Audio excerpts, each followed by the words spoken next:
Right now, if a wolf walked into this room, you wouldn't fight it. You'd freeze. Your hands would shake.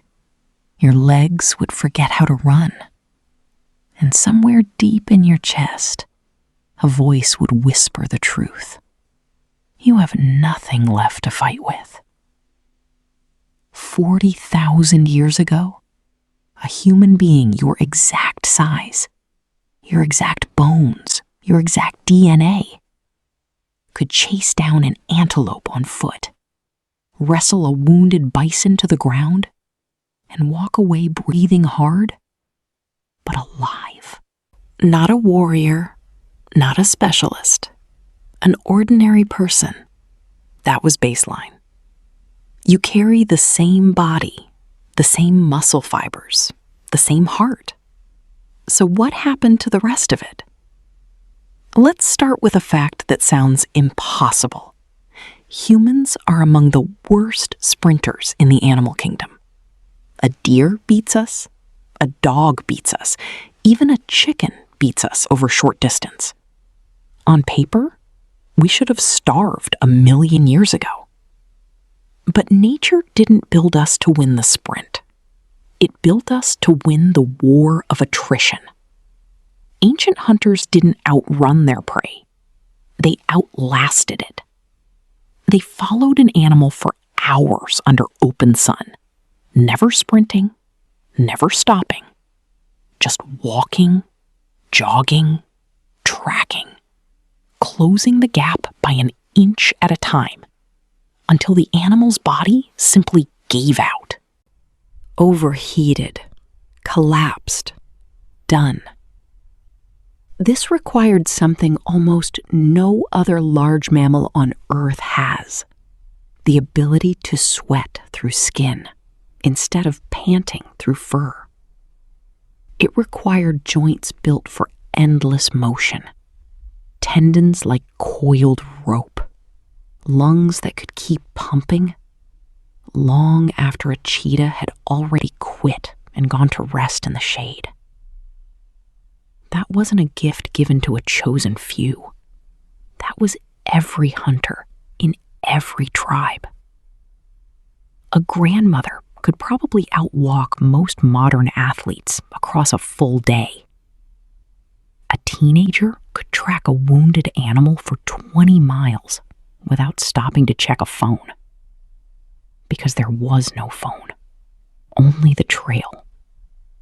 And the trail did not forgive weakness.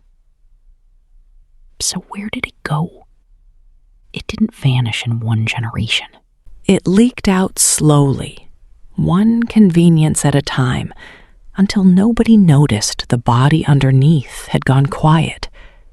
Think about your actual day.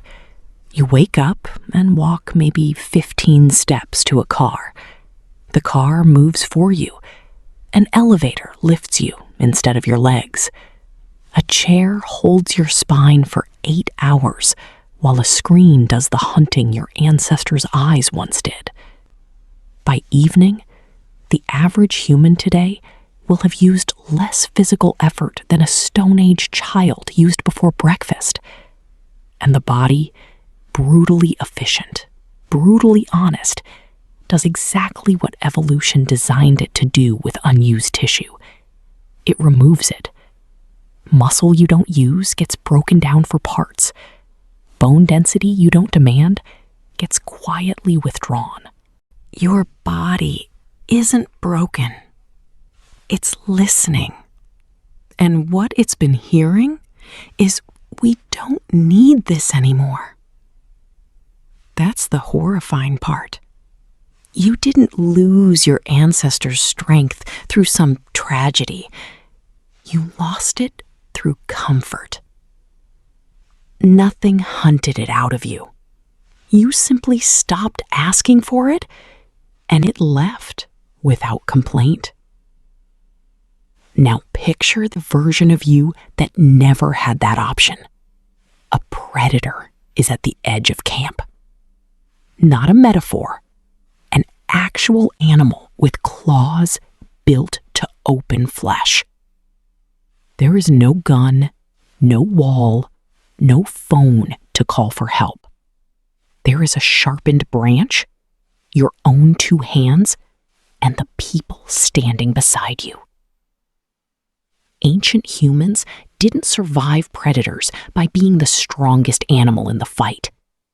They survived by refusing to be prey in the first place. Upright posture made a human look larger and stranger than its actual weight. Forward-facing eyes marked them as a fellow hunter, not a meal. And when that wasn't enough, raw grip strength closed the gap. Studies of ancient hand bones show grip force far beyond what most modern humans could produce today.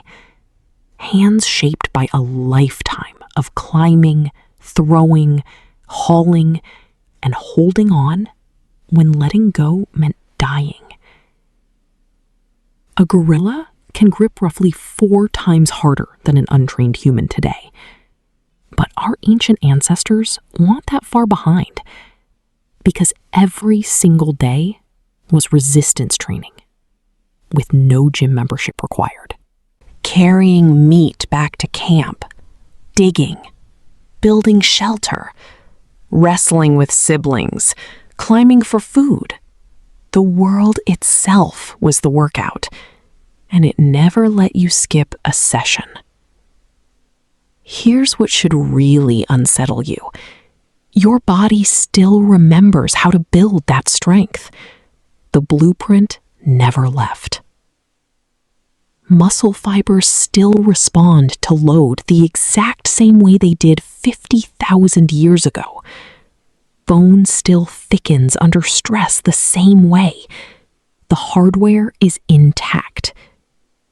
What's missing is the demand. Because here's the strange truth about your muscles. They don't care about your excuses. They don't know you're busy.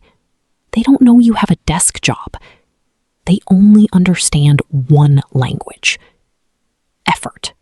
And if you never speak it, they quietly assume the emergency is over and start packing up. This is why an untrained adult today can lose measurable strength in as little as 2 weeks of inactivity. 2 weeks. Your ancient ancestors never experienced 2 weeks of inactivity in their entire lives, because inactivity meant no food, and no food meant no tomorrow. Weakness wasn't a lifestyle choice back then. It was a death sentence with a very short deadline. And here's the part that should reframe everything you think about fitness. Ancient humans never exercised. Not once. They had no concept of a gym, no rest day, no fitness tracker counting steps. What they had instead was a life that made strength unavoidable. Every task was full body. Grinding grain worked the shoulders and back for hours.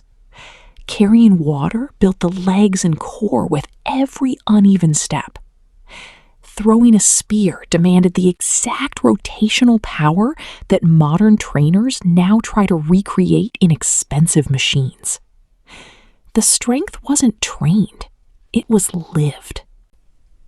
We built a civilization so comfortable that we had to invent a separate category of suffering just to get our bodies back to where they used to be by default. That's the twist nobody says out loud.